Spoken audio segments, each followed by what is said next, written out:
Good morning. First class. Today our GK chapter 17 which name is our national symbol. बच्चों आज हम इस chapter में ये पढ़ेंगे कि हमारे नेशनल सिंबल्स कौन से होते हैं और नेशनल सिंबल्स हमारे लिए क्यों प्राइड मूवमेंट होते हैं। आपको पता है नेशनल सिंबल्स को हम लोग हिंदी में बोलते हैं राष्ट्रीय प्रतीक, यानी कि हम इंडिया में रह रहे तो हमें पता होना चाहिए कि हमारा नेशनल फ्लैग कौन सा है, नेशनल फ्रूट कौन सा है और नेशनल एनिमल कौन, मतलब इस तरीके से हमें पता होना चाहिए। तो the symbols which represent our nation, यानी वो चीजें जो हमारे नेशन यानी हमारे देश को रिप्रेजेंट करती है। जैसे आपको पता है फॉरेन कंट्रीज वगैरह होती हैं, उनके अलग अलग जैसे बिल्डिंग्स होती हैं, कोई भी चीज होती है वहां की रिप्रेजेंटेशन करती है। तो वैसे इंडिया की रिप्रेजेंटेशन कौन करते हैं? इंडिया के नेशनल सिंबल्स करते हैं। और the country are called national symbols, यानी उस कंट्री के बाद जिस कंट्री में नेशनल सिंबल्स होते हैं कहीं ना कहीं उस कंट्री को आगे जाके रिप्रेजेंट करने का मौका मिलता है। India has many national symbols with which identify itself and take pride in them, यानी कि कहीं ना कहीं वो बहुत बड़ा प्राइड मूवमेंट होता है। जैसे कि हमारी कंट्री में बाहर से लोग आ रहे होते हैं और हम उन्हें बताते हैं कि this is our national animal या this is our national fruit, तो कहीं ना कहीं वो हमारे लिए प्राइड मूवमेंट है। और जो बाहर के लोग आते हैं वो उस चीज को इंटरेस्ट के साथ सुनते हैं, समझते हैं। तो हम यहाँ पे कुछ क्वेश्चन है जो हम डिस्कस करेंगे।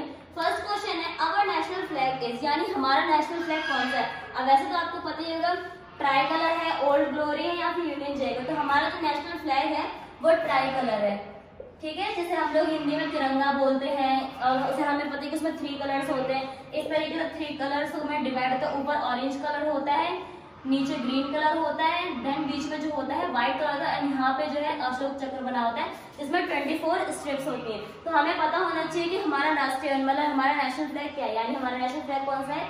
ट्राई कलर, जिसे हम लोग हिंदी में तिरंगा बोलते हैं। नेक्स्ट है हमारा अवर नेशनल फ्लावर इज, वैसे तो बहुत सारे फ्लावर्स हैं इंडिया में, हम काफी फ्लावर्स को जानते हैं, बट जो हमारा नेशनल फ्लावर है वो कौन सा है? लोटस, यानी लोटस जो है वो हमारा नेशनल, आपने देखा होगा लोटस जो होते हैं मतलब वो वैसे मतलब कीचड़ वगैरह में होते हैं, बट जो हमारा नेशनल फ्लावर है वो कौन सा है? लोटस। थर्ड क्वेश्चन है अवर नेशनल फ्रूट इज, हमारा नेशनल फ्रूट कौन सा है? मैंगो। मैंगो यानी कि जो हमारा राष्ट्रीय फल है वो कौन सा है? मैंगो। वैसे तो बहुत सारे फ्रूट्स हमने खाए हुए हैं, लेकिन हमें ये चीज पता होनी चाहिए कि हमारा नेशनल फ्रूट कौन सा होता है? मैंगो। नेक्स्ट है अवर नेशनल एनिमल इज, तो रॉयल बंगाल टाइगर जो है वो हमारा नेशनल एनिमल, यानी कि जो टाइगर है वैसे नॉर्मली टाइगर भी बोलते हैं, बट जो उसका फुल नेम होता है वो होता है रॉयल बंगाल टाइगर, ठीक है। नेक्स्ट क्वेश्चन है अवर नेशनल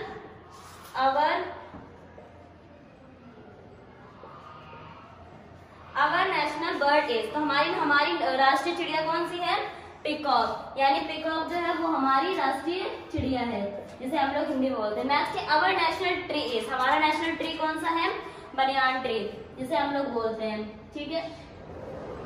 तो इस तरीके से हमने इस चैप्टर में अब डिस्कस किया कि हमारा नेशनल फ्लैग कौन सा है, हमारा नेशनल फ्लावर कौन सा है, नेशनल फ्रूट कौन सा है, नेशनल एनिमल कौन सा है, नेशनल बर्ड कौन सी है और नेशनल ट्री कौन सी है। इसी तरीके से और भी कई चीजें हैं जो हमारी मतलब देश को रिप्रेजेंट करते हैं। बाहर से जब फॉरेनर्स वगैरह आते हैं तो हमारे देश में आके क्या देखते हैं? वो हमारे देश में आकर हमारे देश की संस्कृति, हमारे देश के राष्ट्रीय प्रतीकों को देखते हैं, उनके बारे में नॉलेज देते हैं और उन्हें आपको इस चैप्टर को अच्छे से समझना है और इन क्वेश्चंस को अच्छे से रिवाइज करना, ताकि आप कभी भी कोई फ्यूचर में आपसे इन क्वेश्चन का आंसर पूछता है तो आपको वो क्वेश्चन के आंसर देने। आपका होमवर्क है revise this topic. Thank you.